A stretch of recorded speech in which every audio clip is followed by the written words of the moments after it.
back, everyone. This is Zade, and we are back on the Too Crafty Vanilla server.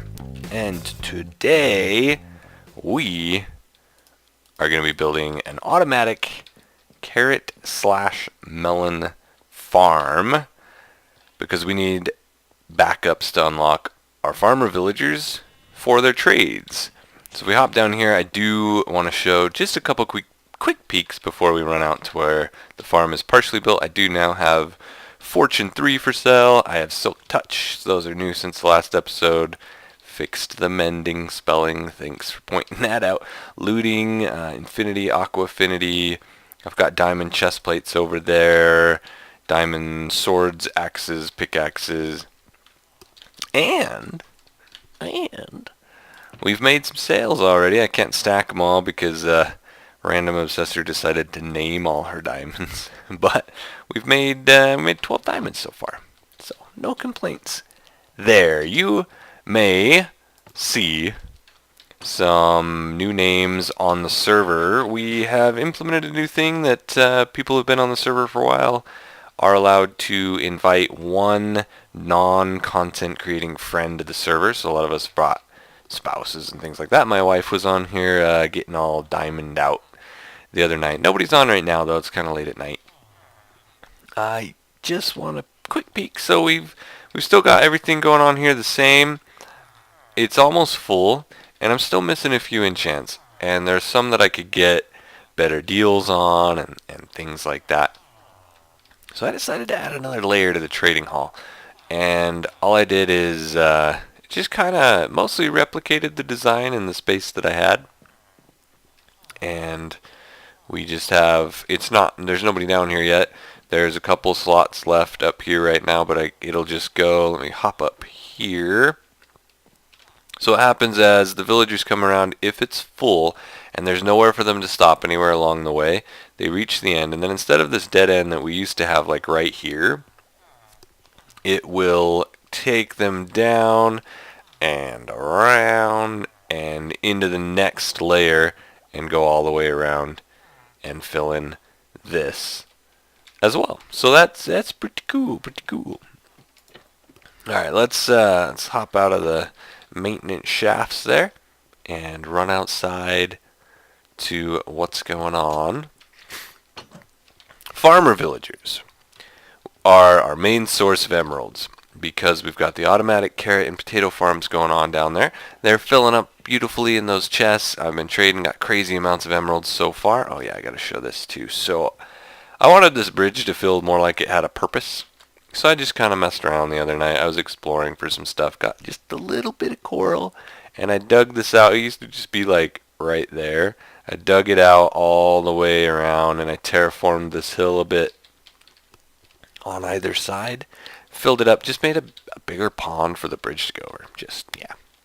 But the farmers, so usually you can trade just a big stack of carrots and potatoes with them and they will unlock. But every now and then they will lock out both trades, and then you have to unlock them with something else. See, I have it hooked up already. So the best thing to do, the other things we can get from automatic farms are pumpkins and melons. So that's what we're going to do. I partially built the farm already. You saw the pistons went off. So I've got the sugarcane farm here. Down below here a little ways is a timer that is setting this sugarcane farm to go off about every minute and a half. So we're going to build this right next to it. That timer is right over here. And this line of redstone goes off to the... there should be a torch down here. It seems to have been washed away. Anyway, this line of redstone goes up and activates a redstone torch tower, which turns the sugarcane farm on. And so all I did is I branched off with this line right here, and then I just added these 4 repeaters on full ticks just to delay this farm so that for redstone lag, it's not, there's only a few pistons on these, but it is pushing all the slime stuff. And so if you actually watch, the same timer sets it off, and then this one will fire, and then like a second and a half goes by, and then this one fires. It just spreads it out a little bit so we're not hitting a big shot, since these are in the spawn chunks. Aha, there they go, it's working. And then this is a design by Ilmango. I will link the video to his design in the description. I need this cart back. It's supposed to be a hopper mine cart. I was just making sure we were activating correctly. I will also link his video in the description and in the end, on screen at the end of the video. He has a nice 20-minute video. You should totally check it out. It's very informative.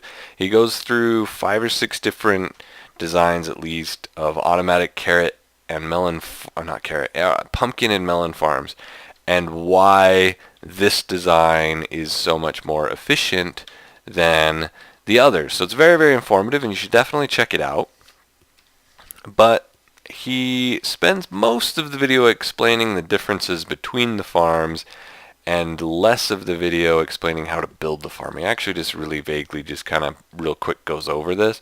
So it'll be a little more detailed than normal, but basically you need a timer to activate the pistons, and what type of timer you use doesn't really matter. How you hook it up doesn't really matter, and so that's why I just took off that hopper timer there, and we've got ourselves hooked up here. Basically what's going to happen, let's go ahead and, where did I leave my crafting table? Up here. It's up here. Aha, it's right there. Basically, what's going on is, let's build a hopper for my minecart.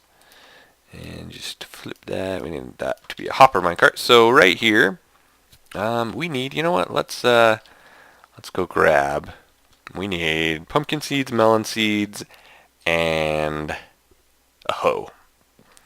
So what's going to happen is we're going to have a farm. It's going to be mixed of pumpkins and melons in the same farm, not just because it's easier to build one farm, but because it is apparently more efficient. Ilmango describes this in his video. If you want to check that out for a more in-depth version and explanation, I should say, as to why, that should be plenty, and that should be plenty. Yeah. Now he'll go into, the hoe. We need a hoe. We need a hoe. Are you ready for this? I hope you're watching what I'm about to do, because we need, I'm out of sticks. I have sticks. I know where I have sticks. Hold up. I don't want to make a bunch of pointless sticks. So the efficiency of pumpkin and melon plants is based off the area around the pumpkin and melon plant. They're down by my enchanting table. And basically what it does is it's going to check 2 sticks, and ready? Are you watching? Are you watching? Oh, we'll shine that up later. Okay, so it checks not only the blocks around it for how many empty spaces there are to grow a pumpkin or a melon, but it also checks how many pumpkins and melons there are around itself. So a pumpkin checks for other pumpkins, a melon checks for other melons. So what that means, let's see, start right here in the corner. So we have water in the middle, and what we're going to do is actually fill in every other, it should be right there, perfect. Every other spot like this crisscross kind of checkerboard pattern is where we're going to plant our stems, because they are going to check. Let me just get these in. Oh, that is the wrong spot. Can I jump high enough to kill that? It doesn't matter. It'll grow on top of it eventually. I just have to make sure I don't plant in the wrong spot. There, and there. Get all these torches out of the way, because we have a million jack-o'-lanterns above our head. Speaking of our head, we just got smashed. Alright, there we go. We're ready. So, if I put a pumpkin plant right, which one do we want more of? Pumpkins. We'll do those here. If there's a pumpkin plant here, I'm going to put the stone around here so it's not going to grow on the outside of the farm. But this pumpkin is going to check how many spaces around it has to grow. And the more options it has, the faster it will actually grow a pumpkin. So by having it crisscross like this, so that most of these plants will have 4 spots, a few of them, like on the edge, will only have 3, and it'll only be the corners that have 2. They're actually going to be more efficient. But if there's a pumpkin plant right here, these 2, because they touch each other, will actually slow each other down. However, if we instead have a melon right here, so the ones that are touching are different, they won't slow each other down. So basically we want to fall down that hole right there, and then we want to alternate. So every other row is, so we have pumpkins there and melons there, and that way no 2 melons and no 2 pumpkins will ever touch each other. So we don't want that one. That was the mistake. And this way our farm is actually going to be more efficient. I should have brought some bone meal, but that's okay. Alright, and then you saw the pistons go down. What we're going to do with those is we need to slab them. I thought I had slabs on. Oh, there they are. They're hiding. So we're going to stick a slab, and as he explains in his video, the slab is important because, oh, you know what? I lined these all up. I lined this whole thing up wrong. Hold on 1 second. Okay, I fixed it. So I didn't pay attention. I needed the stems to be underneath the pumpkins, and the piston to be over where the stuff is gonna grow. Right. So let's put these correctly.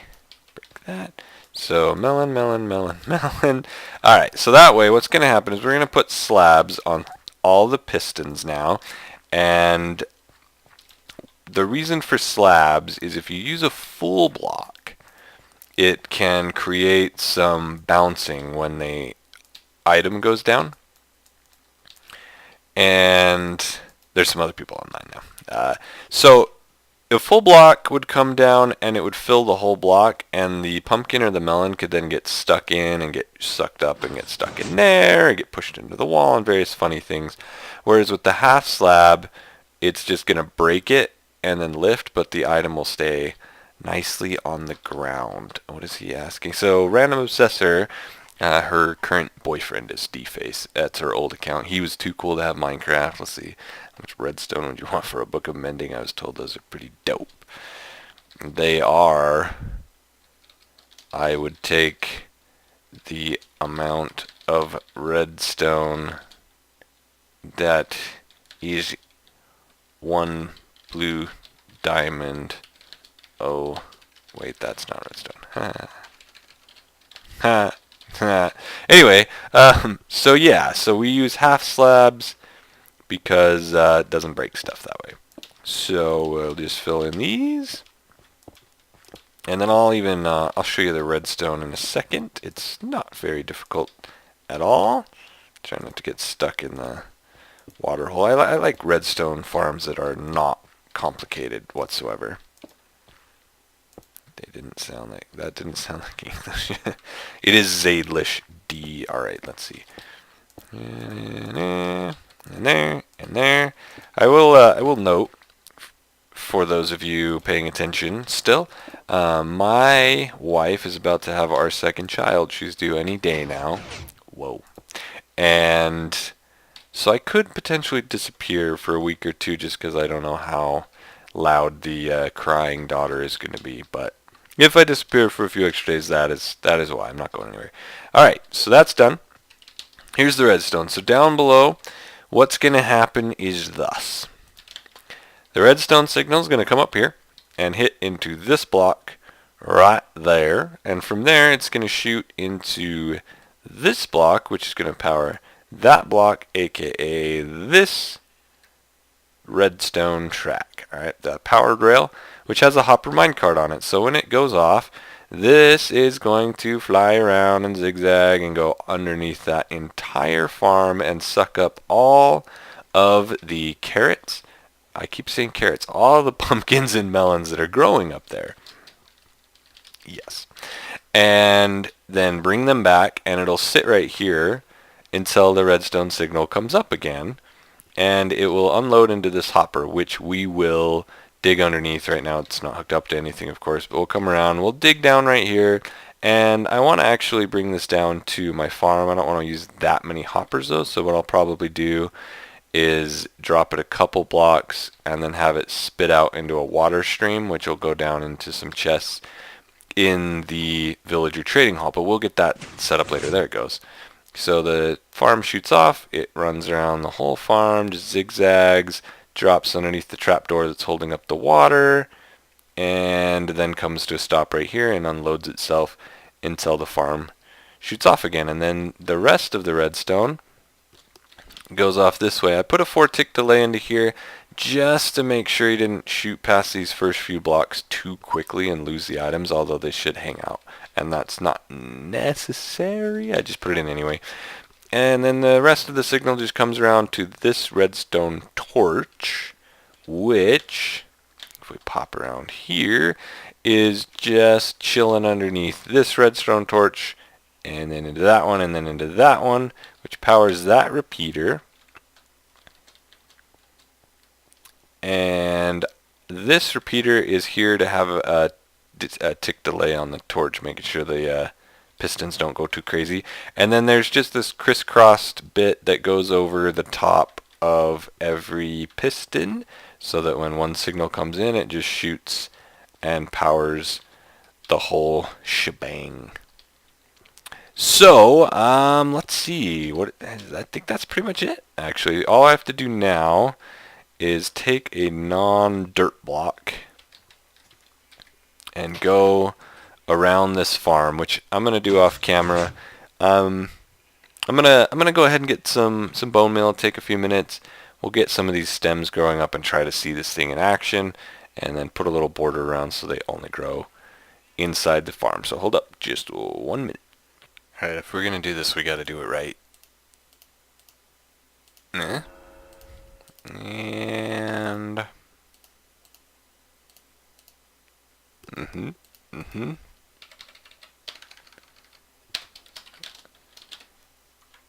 there we go. Alright, so I bone milled everything up, and it just went off, and classic Too Crafty episode, random obsessor just died to something that's amazing, perfect timing. The pistons fire every minute and a half, so I just want to watch for this minute and a half. Look how fast these things grow. His science on these is amazing. You can just sit here and watch. It's been about 30 seconds now. I've already got 3 melons. I was like bone milling these things and they were just popping up in front of me. So let's see, we've got, it slowed down now just because I was talking about there's a pumpkin. About the 45-second mark now. Can do better than that. Come on, farm. It's slowing down. It was like going crazier. There's another pumpkin just because I was a watched pot never boils, I think is how the saying goes. Whoops. Got about 30 more seconds now. Let's see how much grows in one cycle of this farm. But I mean that's a minute. There's another melon. So this thing goes pretty well. There's another pumpkin in the back. He had this in his video. He has it on a 1-minute timer. I have the sugarcane farm on a minute and a half, so I just left it that way. There's another pumpkin. We got 4 of each now. A few more seconds. Oh, another pumpkin right at the end there. And then you see everything falls on the ground, but if you watch, it's going to start disappearing. And, okay, it looks like he actually somehow missed that. But, and you can see already it's just popping back up. The items take 5 minutes to despawn. This thing goes off every minute and a half, which means in a 5-minute period it'll actually go by 3 times. So that will get picked up no problem. So that's not an issue. I'm going to keep an eye on it and see if it seems like anything ever bounces out the side. I might put a glass wall around this, I'm thinking. In fact, I think I just will. It just makes sense. I'll put the same kind of glass, but full block. So we'll put that on top of this up to right there, and then I think I'll put some kind of roof on top of it. I think just so it's not plain redstone from a higher view, but I don't know. Look at that. Look at that. This is much better this time because we weren't paying attention. That's 1 minute. I'm just watching my timer I use for my episode. Look how much is growing. That's so crazy. And it's only got 20 seconds left before it pops again, and it's got what I'm seeing six of each, if I'm counting that right. It's so crazy. There's another one. 10 more seconds and it pops. This farm's like a third of the way full in one go. Boom. There it goes. And there goes everything getting sucked up. And there goes the one that was stuck. So yeah, that's working great. That's working great. And this right here, that's why this one might be bouncing out of the farm. So that's why I need to put the glass wall on. So I'll do that. And then by next episode, we'll have it all hooked up down in the trading hall. And now, as you can see, this hopper filling up. There's a torch that I dropped in dirt from earlier. It's already too full. Hey, there's Random Obsessor dying again. This is wonderful. Great TV. Love it. You can't go an episode without these guys dying. Don't worry. Her boyfriend dies too. It went off the thing somewhere. Oh, no, it's right there. Slain by a zombie. like girlfriend, like boyfriend. That's not how the saying goes. Anyway, that is going to do it for today. As previously mentioned, right now there should be a link to his video of this farm and why it is so superior, as you just saw to all the other pumpkin and melon farms out there. I said it right the first time that time. So check out that video and whatever other video is linking on your screen right now. Will probably be another Too Crafty members video. So check them out. And have a great day. I will see you next time. As always, this has been Zade. Goodbye.